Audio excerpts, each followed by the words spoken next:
chrétien. Je vais aujourd'hui vous parler de la vie secrète, vous lassez pas trop. Je vais aujourd'hui vous parler de la vie secrète de Descartes, de Malebranche et de Spinoza. Alors je précise que je ne vais pas exposer toute leur philosophie, parce que sinon évidemment ça serait beaucoup trop long. Ce qui m'intéresse, c'est la vie des philosophes pour expliquer leur doctrine et surtout leur vie secrète, c'est-à-dire leur appartenance à des sociétés secrètes au cas où. Je commence par Descartes, évidemment. Descartes qui vit de 1596 à 1650. J'ai fait récemment une conférence devant le cercle Chateaubriand sur Descartes. Je vais redire une ou deux petites choses que j'ai pu y dire, mais je ne vais pas évidemment reprendre tout ce que j'ai pu y dire sur Descartes. Vous pourrez vous y reporter. Il est certain que je me suis attaché dans mon livre qui s'appelle Le siècle des Rose-Croix. Le point central de ce livre, c'est de détruire le mythe Descartes, n'est-ce pas? Nous vivons sur un mythe cartésien. Descartes serait un philosophe rationnel. Quand on dit on est cartésien, c'est qu'on serait rationnel. Eh bien, pas du tout. C'est une imposture. Descartes n'est pas du tout rationnel, pour une raison très simple, c'est qu'il est antiscolastique.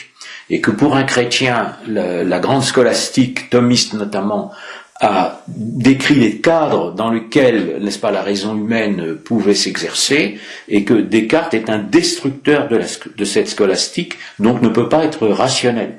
Et c'est démontré par un autre fait, c'est qu'en fait il est un illuminé, c'est ce que je vais essayer de vous démontrer. Et il n'est pas non plus un scientifique.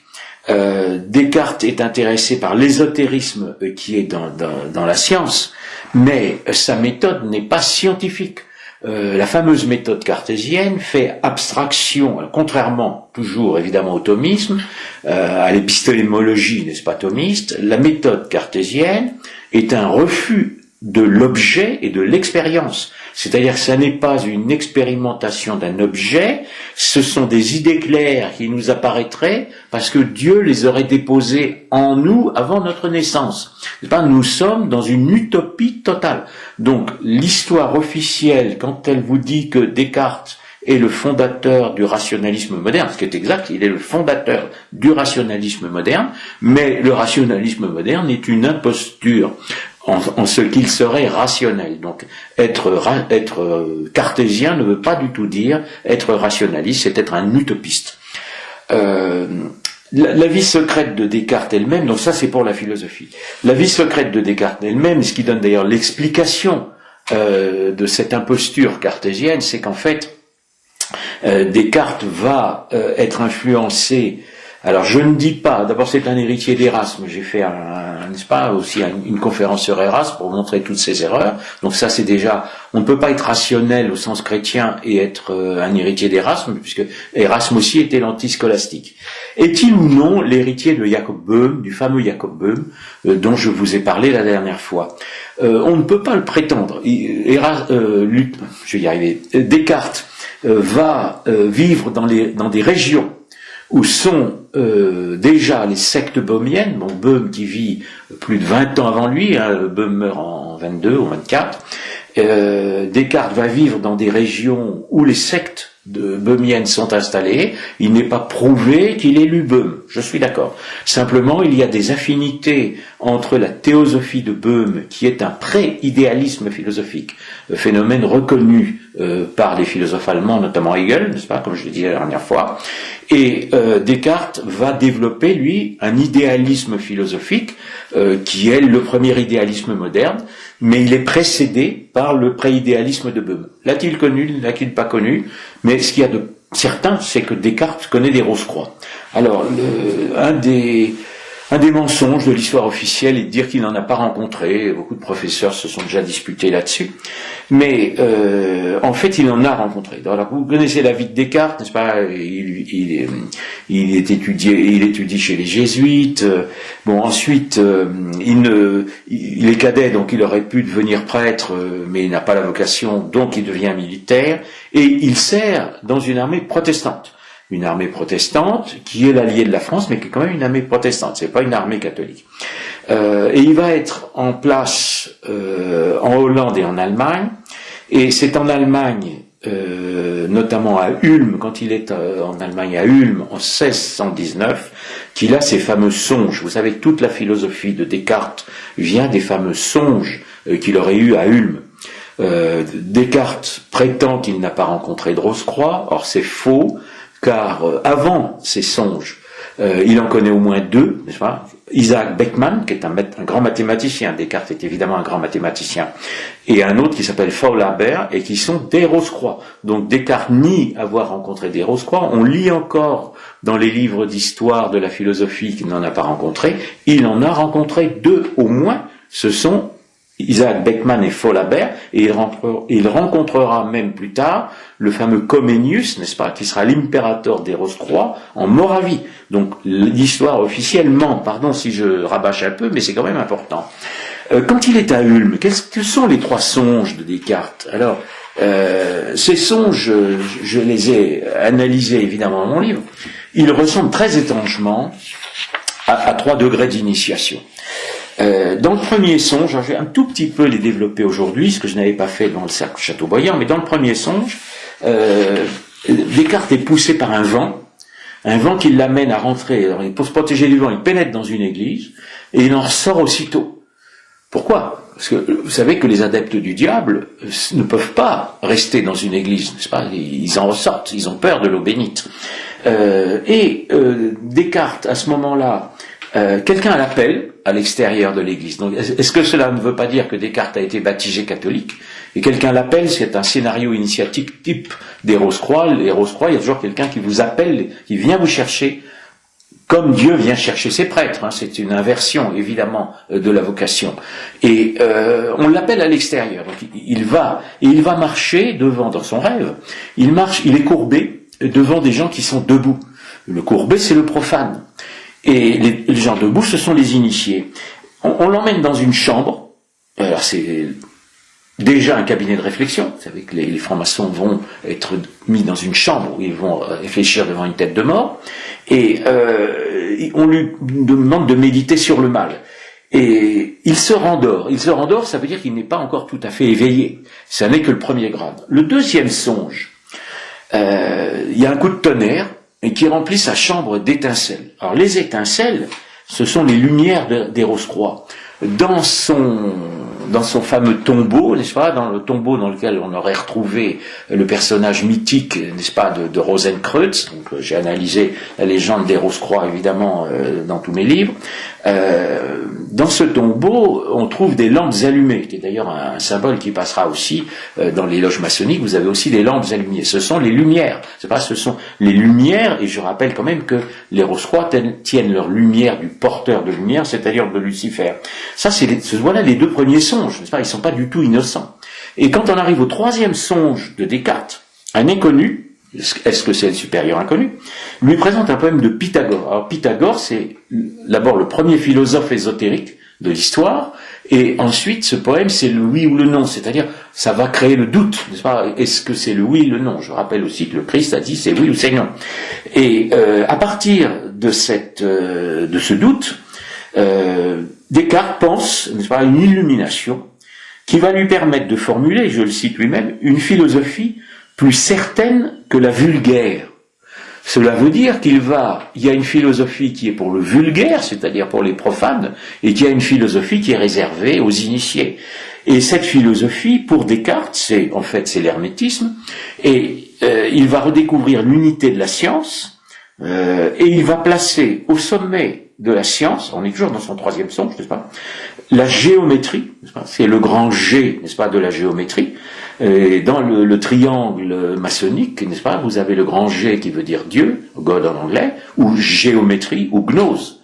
Et la géométrie qui va être aussi bientôt un symbole maçonnique, puisque le fameux Anderson qui rédigera les constitutions d'Anderson racontera l'histoire de la géométrie. Donc Descartes est un initié, est un géomètre avant les futurs géomètres avec un grand G. Descartes n'a pas inventé tout ça. Il n'a pas inventé, ces trois songes expliquent toute sa philosophie.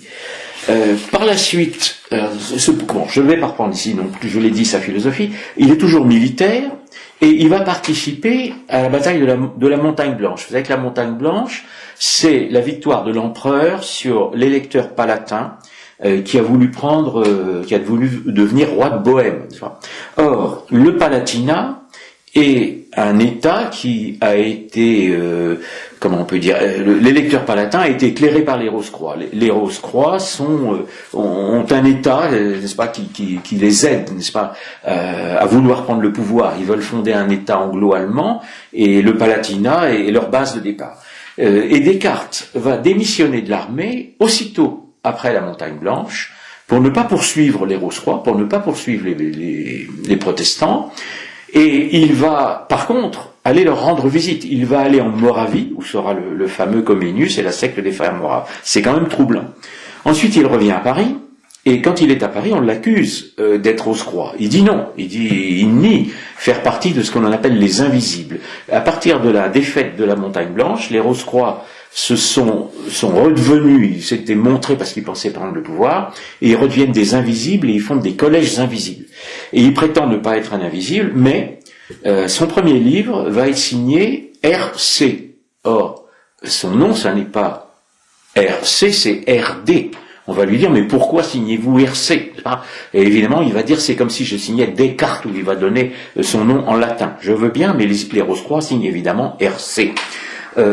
Ensuite, il va rendre visite à Galilée, et vous savez que Galilée est condamné, bon ça je l'ai déjà expliqué je pense dans une autre conférence, non pas pour l'hypothèse copernicienne, mais pour ses hérésies, et il écrit donc le discours de la méthode après, donc Galilée est condamné en 1633, discours de la méthode c'est 37, et les méditations métaphysiques 41.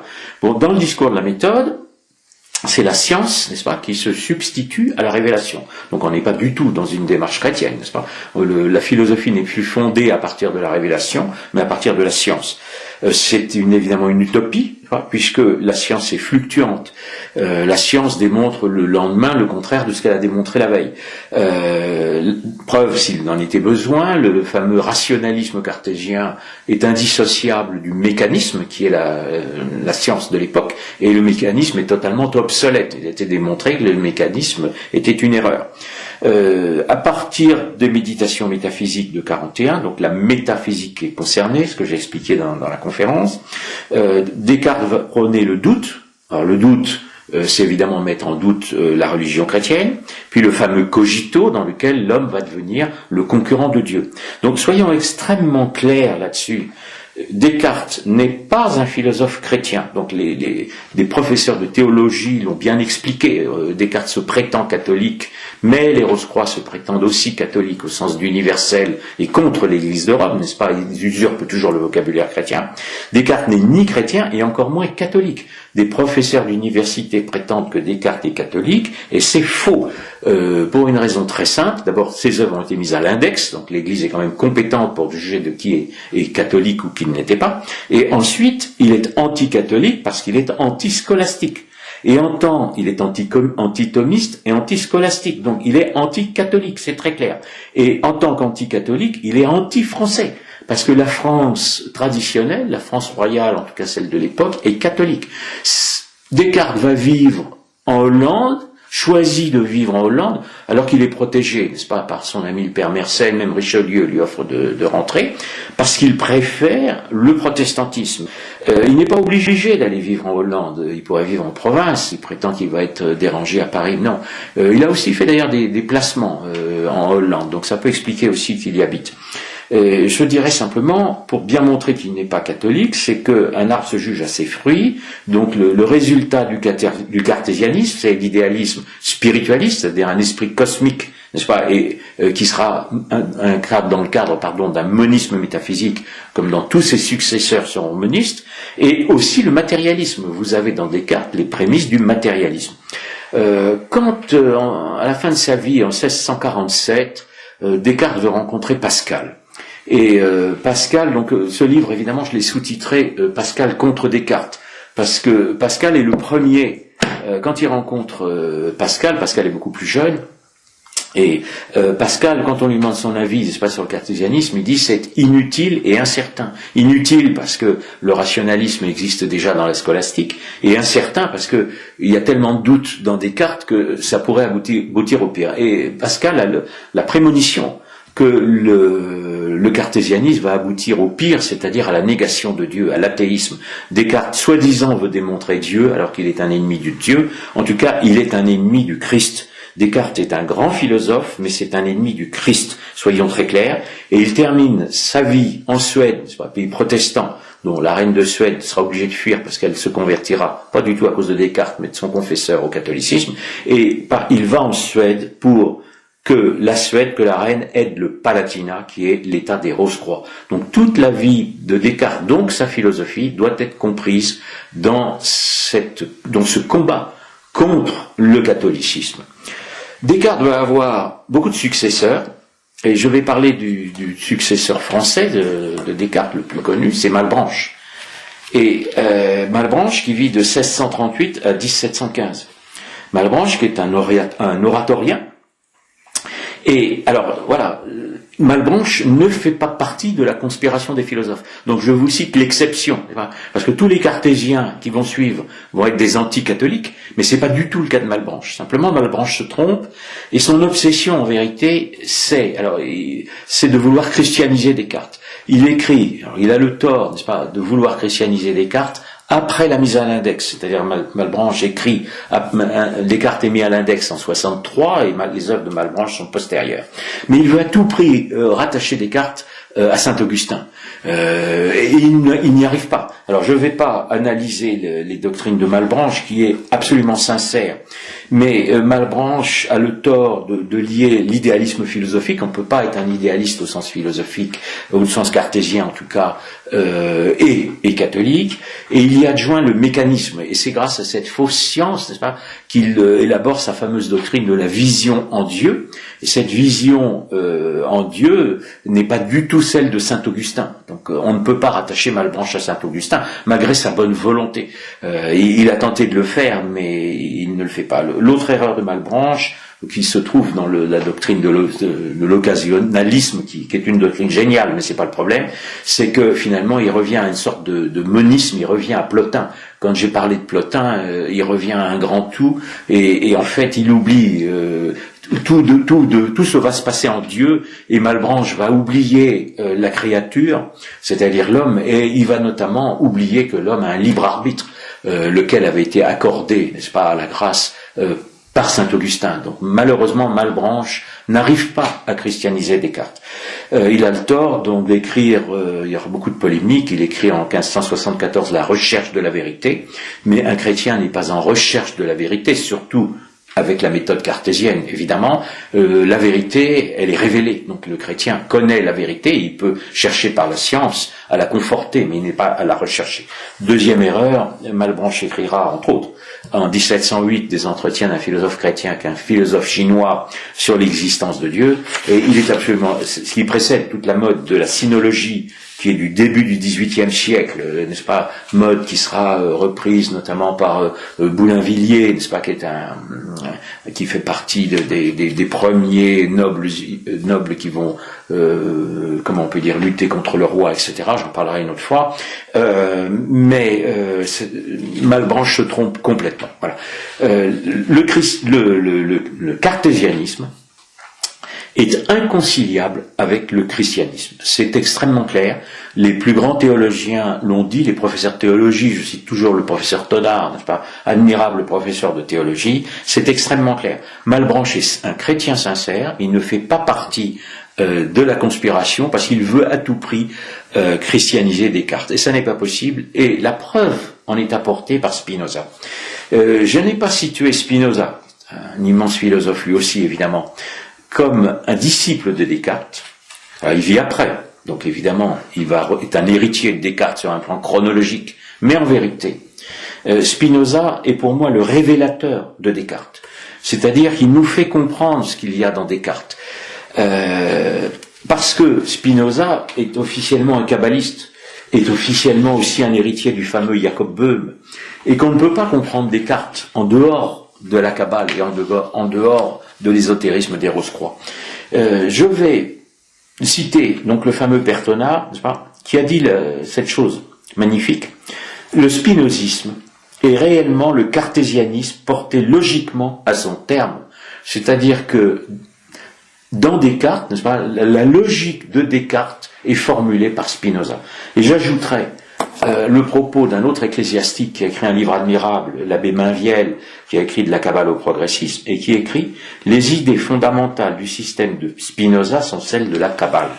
Il est absolument certain, établi, que Spinoza est un philosophe kabbaliste. J'y insiste parce que un certain nombre d'auteurs à la mode qui vendent des milliers de livres sur Spinoza et ne prononcent pas, n'écrivent pas le mot Kabbale dans leurs livres. J'en ai lu 2 où le mot Kabbale n'est pas prononcé. Il y a 20 ans, on leur aurait ri au nez. On aurait jeté leurs livres à la poubelle. Donc, jetez leurs livres à la poubelle. Ou bien alors, vous serez vraiment prêt à gober n'importe quoi. Il n'y a pas à avoir honte de dire la réalité. Spinoza, donc il vit de 1632 à 1677 à Amsterdam, est éduqué par des rabbins. Il est le grand descendant de Maïmonide, on le rattache au grand philosophe juif Maïmonide, et il est kabbaliste, c'est absolument certain. Alors ce qu'il y a de très extraordinaire aussi, c'est que il est le disciple de Descartes, mais également de Boehme, dans lequel il reprend l'idée de la positivité du mal. Bon, je ne l'avais pas expliqué en vous parlant de Boehme la dernière fois, s'il y a beaucoup de doctrines, mais cette doctrine-là, on va la retrouver dans la fameuse rédemption par le mal de certaines sectes du XVIIIe et du XIXe siècle. Donc c'est pour vous dire l'avenir de Spinoza. Spinoza lui-même, vous savez qu'il il ne pontifie pas dans une université. Alors il faut lui reconnaître d'être un pur. Il est passionné par ce qu'il fait. Il est polisseur de lunettes, donc il a un métier. Pour ça aussi, d'ailleurs, la franc-maçonnerie le revendiquera, n'est-ce pas, comme déjà quelqu'un de spéculatif à partir de son métier. C'est officiel, évidemment. Je donne les citations des dictionnaires maçonniques dans mon livre. Et il a cette particularité, comme philosophe juif, c'est d'être condamné par la synagogue. La synagogue le condamne parce que Spinoza nie en fait que le peuple juif soit le peuple élu, ce que je ne fais pas en tant que catholique. Et quand il est condamné par la synagogue, il y a un certain risque, parce qu'avant lui, il y a un philosophe qui a probablement, enfin, on ne sait pas s'il a été son maître ou pas. Spinoza a eu comme maître Ben Israël, qui avait demandé le retour des Juifs sous Cromwell en Angleterre, mais il y a aussi un Acosta, et Acosta est quasiment poussé au suicide par la communauté juive. Et Spinoza va devoir fuir Amsterdam, et il se réfugie dans une secte protestante, qui est une secte Rose-Croix, qui s'appelle les Collegiants. Et les Collegiants, c'est un fameux collège, donc je viens de vous parler tout à l'heure avec déjà des cartes des collèges Rose-Croix. C'est un collège d'invisibles, un collège Rose-Croix. Dans ce collège, dans cette secte, n'est-ce pas, va faire partie de cette secte Jean de Witt, et Jean de Witt qui sera le maître de Guillaume d'Orange. Donc on va rejoindre la politique quand la famille d'Orange ensuite prendra le pouvoir en Angleterre. La philosophie de Spinoza, pour en dire quelques mots, voilà l'histoire secrète de Spinoza, mais la philosophie, donc notamment le concept de nature naturante, n'est-ce pas, se rattache aussi à Boehme et se rattache au dieu de la Kabbale, n'est-ce pas, c'est absolument incontestable. On y trouve une sorte de processus magique, n'est-ce pas, à l'intérieur de la nature, qui précède l'évolution, parce que l'évolution serait créatrice. Dans Spinoza, le Dieu est interne, n'est-ce pas, un grand tout, un grand un, il y a à la fois la substance et la matière. On est dans un panthéisme, donc c'est absolument hérétique vis-à-vis de la Bible, c'est-à-dire vis-à-vis du judaïsme également. Tout ça est exprimé dans l'éthique. Mais il y a aussi un autre traité de Spinoza qu'il ne faut pas ignorer, c'est le traité politique, dans lequel Spinoza est à l'origine de ce que l'on appelle le progressisme, c'est-à-dire que la nature naturante va permettre un progrès, et Spinoza va être aussi l'ancêtre par le progressisme du socialisme, et il va être pris par Hegel, toujours, et par Marx. Socialisme et désocialisme, puisque je rappelle à chaque fois que dans la filiation d'Hegel, il y a à la fois Marx et aussi le national-socialisme allemand. Autre doctrine que l'on trouve dans Spinoza, c'est déjà l'idée d'un laïcisme. Spinoza veut mettre fin à la société secrète, alors à la société chrétienne, pardon. Et on dit qu'il est tolérant, mais ça veut dire que la société ne doit plus être fondée sur la tradition chrétienne, mais sur n'importe quelle autre religion, y compris l'islam. Évidemment, c'est ainsi que ce sera entendu par les francs-maçons, notamment au XVIIIe siècle. Autre apport, si l'on peut exprimer ainsi, de Spinoza, c'est qu'il prend l'idée de nature qui était déjà dans le philosophe cartésien Hobbes, dont je parlerai la prochaine fois, anglais, et l'état de nature serait l'état naturel de la démocratie. Donc Spinoza est un ancêtre du socialisme et de la démocratie. Il appelle au renversement des rois. Donc on va évidemment retrouver tout cela évidemment dans les Lumières et dans la Révolution française. Et cette démocratie pour lui doit devenir collectiviste, puisqu'il est l'ancêtre du socialisme. Donc il ne s'agit pas du tout d'assurer à l'humain une liberté, n'est-ce pas ? Il s'agit au contraire de soumettre l'individu à l'État. Donc ça, ce sera tout le XVIIIe siècle, toute la Révolution, c'est-à-dire le passage, n'est-ce pas, jusqu'au collectivisme, jusqu'au mondialisme. Dernier petit aspect secret, plus ou moins secret, parce qu'il est quand même dévoilé dans l'éthique de Spinoza, c'est sa référence à la géométrie. Je vous ai parlé de la géométrie avec Descartes. Spinoza fonde aussi sa philosophie sur la géométrie, et le fameux philosophe Hobbes va aussi fonder sa philosophie sur la géométrie du grand G, que l'on va retrouver dans les constitutions d'Anderson, c'est-à-dire dans les constitutions maçonniques. Donc ne vous étonnez pas si Spinoza est à la mode, si aujourd'hui libéralisme, socialisme, communisme, toutes les doctrines antichrétiennes, athéisme sont réunies dans le mondialisme pour mettre fin à la civilisation de l'Occident chrétien, parce que nous avons un passé païen, mais je défends surtout l'Occident parce qu'il est devenu chrétien. Donc à tous ceux qui veulent éradiquer l'Occident chrétien, ce qui est le but avoué des gauchistes qui sont omniprésents dans les médias et à l'école, je dis toujours que nous sommes en face, n'est-ce pas ? Nous sommes des croisés. Je vous remercie.